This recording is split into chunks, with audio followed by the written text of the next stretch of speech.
Assalaamu calaykum waraxmatullaahi wabarakaatu. Waa walaashiin Maaruun iyo mar kaleetood.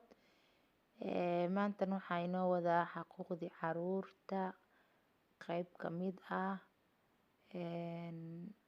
Haddaa kanaalkayga ka heshay subscribe lugta waa dhinacaaga iyo dhiirigelinta. Maanta waxaan ka hadlaynaa caruurta oo anaga Soomaali haddaan nahanay waxaan aaminsanahay cunuga la canaananin waa gaala la deeyay calashaan gaaladu wax ma canaantaano saasaa laga wadaa.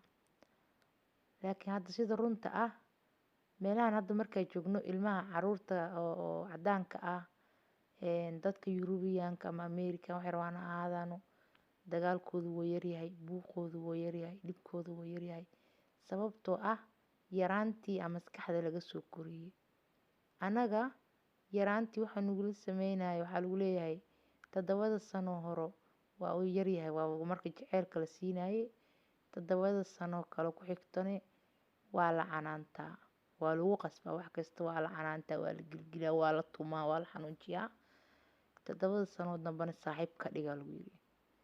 Hadda Yurub barbareemka ka jiro caruurta oo 7 dhaafeen waa caruurta ugu dhibka badan hadoo laga wada eed sheegto. Mid wax la isticmaalo cabo, mid midi qaatay, mid kale ku dilay, waxa dhan oo laga sheegayo waa yaabaysaa. Waxaas oo dhan waxa u sabab ah cunuga lagu 7 dhaxo oo lagu canaananay.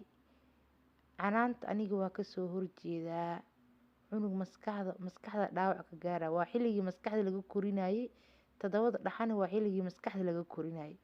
Waa markuu 7 sano ilaa 14 sano intuu ka jiro 7 dhax intaas waay. Waa xilliga maskaxda laga koriyo waa xilliga oo mustaqbalkiisa dambo oo xasuusnaanayo weligiis qof aan xasuusanin malahan xilli da'daas qof aan xasuusanin ma jiro. Marka haddii la dilo haddii wax la barayo dugsi haddii la geeyo waxa kaaga daran macallinkii wuxuu aaminsan yahay ul in ciyaalka wax lagu fahansiiyo. Waayay cunugi diinta ma jeclaana diintii lagu qasbay ma jeclaanayo.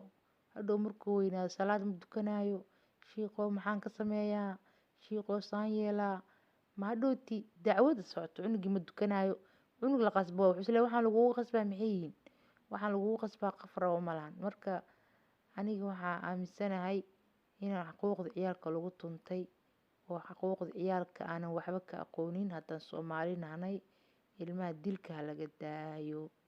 Assalaamu calaykum waraxmatullaahi wabarakaatuh.